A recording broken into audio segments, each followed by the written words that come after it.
দেখেন, আমরা কিন্তু বন্যা এবং দুর্যোগ শুরু হওয়ার সাথে সাথেই কিন্তু আমরা সমস্ত আমাদের কেন্দ্রীয় দপ্তর থেকে আমরা জেলায় জেলায় বার্তা পৌঁছে দিয়েছি বন্যা দুর্গত মানুষের এলাকাবাসীর পাশে থাকার জন্য। এবং আমরা মেডিকেল টিমও করে দিয়েছি, কেন্দ্রীয় মেডিকেল টিম।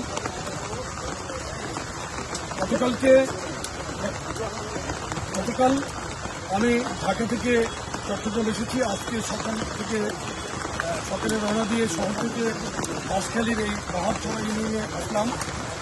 আমি যা শুনলাম যে গতকালকে পানি একটু কমেছিল, আজকে আবার পানি বৃদ্ধি পাচ্ছে। মানুষের তো অবশ্যই কষ্টে আছে।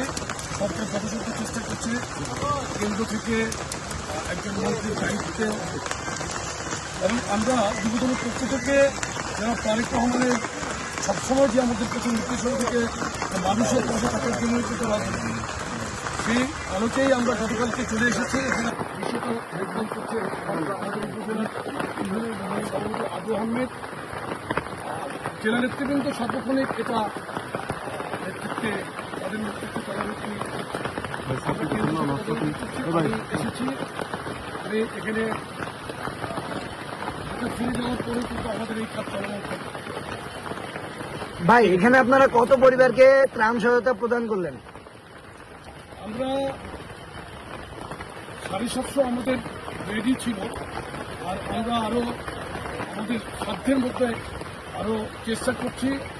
আর এটা তো আজকের জন্য 750 ইনস্ট্যান্ট। আমরা গতকালকে সন্ধ্যায় বলার পরে ইনস্ট্যান্ট এখানে 750 প্যাকেট। এর মধ্যে কিন্তু চাউল আছে আপনার, আর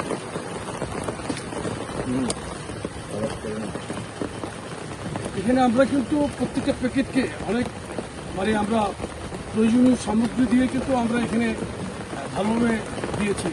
চাউল আপনার, এখানে আপনার পেঁয়াজ আছে, আলু আছে, তেল আছে, পানির বোতল আছে, বড়ি আছে।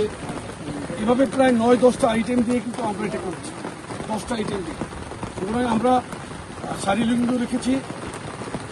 আমরা আমাদের এই কার্যক্রম তো আজকের জন্য না, শুধু এটা চলমান।